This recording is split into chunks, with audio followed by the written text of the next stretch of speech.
ದಕ್ಷಿಣಾಮೂರ್ತಿಯ ವೇಲಾವರ್ಣಿವಾಸಾಯ ಸತ್ಯಜ್ಞಾನಾಯ ವಿಷ್ಣು ಸತ್ಯಂ ಸತ್ಯಂ ಪುನಃ ಸತ್ಯಂ ಉದ್ಭುತ್ಯ ಭುಜಮುಚ್ಯತೆ ವೇದಶಾಸ್ತ್ರ ಪರಮನಾಸ್ತಿ ದೇವಂ ಕೇಶವಾತ್ಪರಂ. ಇದು ಪ್ರತಿ ವರ್ಷ ಮೇಷಮಾಸದ 9ನೇ ದಿನದಲ್ಲಿ ಸೂರ್ಯರಶ್ಮಿಯು ಶ್ರೀ ಕೇಶವರ ದೇವಾಲಯಕ್ಕೆ ಬಿಂಬ ಮೊದಲು ನವರಂಗ ಪ್ರವೇಶ ಮಾಡಿ, ಆಮೇಲೆ ಸುಖನಾಸಿ ಮಧ್ಯ ಪ್ರವೇಶ ಮಾಡಿ, ಶ್ರೀಯವರ ಪಾದವ ಸ್ಪರ್ಶ ಮಾಡಿ ಕೇಶವರ ನಾಭಿ ತನಕ ಹೋಗಿ ಮತ್ತೆ ವಾಪಸ್ ಬರೋದು 6:10 ಶುರುವಾದರೆ 6:35 ತನಕ ಇದು ಪ್ರತಿ ವರ್ಷ ನಡೆಯುವಂಥ ಒಂದು ಮಹಾ ಕೌತುಕ.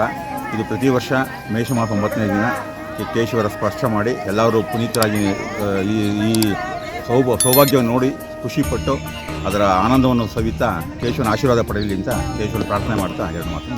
ಕ್ಷೀರತೀರ್ಥ ನೈವೇದ್ಯ ಆಗಿದೆ. ಕ್ಷೀರವನ್ನು ಪ್ರತಿದಿನ ಆ ದಿನ ಎಲ್ಲರಿಗೂ ಸಮರ್ಪಣೆ ಮಾಡಿ ಮುಂದಕ್ಕೆ ಸರಿಸುಮಾರು ಏಪ್ರಿಲ್ 21 ಅಥವಾ 22 ಅಂದರೆ ವೃಷಭ ಮಾಸದ 9ನೇ ದಿನ ಪ್ರತಿ ವರ್ಷ ಸೂರ್ಯ ಸರಿಯಾಗಿ ದೇವಾಲಯದ ನೇರಕ್ಕೆ ಉತ್ತರಾಯಣದಲ್ಲಿ ಹುಟ್ಟುತ್ತೆ.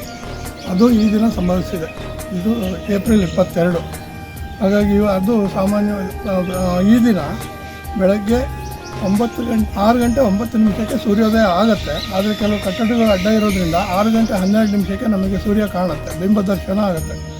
ಆವಾಗ ಸೂರ್ಯ ಸ್ವಲ್ಪ ಮಂಕಾಗಿರುತ್ತೆ. ಮುಂದೆ 6 ಗಂಟೆ 12 ನಿಮಿಷದ ನಂತರ ಸೂರ್ಯ ಮೇಲೆ ಬರ್ತಾ ಪ್ರಖರವಾಗಿ ಕೆಂಪು ಬಣ್ಣದ ಸೂರ್ಯರಶ್ಮಿಗಳು ಚೆನ್ನಕೇಶವನ ವಿಗ್ರಹದ ಮೇಲೆ ಬೀಳುತ್ತೆ. 6:20 ತನಕ ಮೇಲೆ ಹೋಗಿ ನಂತರ ದೇವಸ್ಥಾನದ ಅಲ್ಲಿ ನೋಡ್ಬೋದು ನೀವು, ಬಾಗಿಲಿಗೂ ನಡುವೆ ಒಂದು ತಲೆ ಅಡ್ಡ ಇದೆ. ಅದು 5 ನಿಮಿಷ ಕಾಲ ಅಡ್ಡಿ ಆಗುತ್ತೆ. ಆನಂತರ ಮೊದಲಿನ ಗವಾಕ್ಷ ಮೇಲೆ ಕಾಣ್ತಾ ಇದೆಯಲ್ಲ, ಅಲ್ಲಿ ಪ್ರಖರವಾದ ಸೂರ್ಯನ ಬೆಳಕು ಚಿನ್ನದ ಬಣ್ಣದ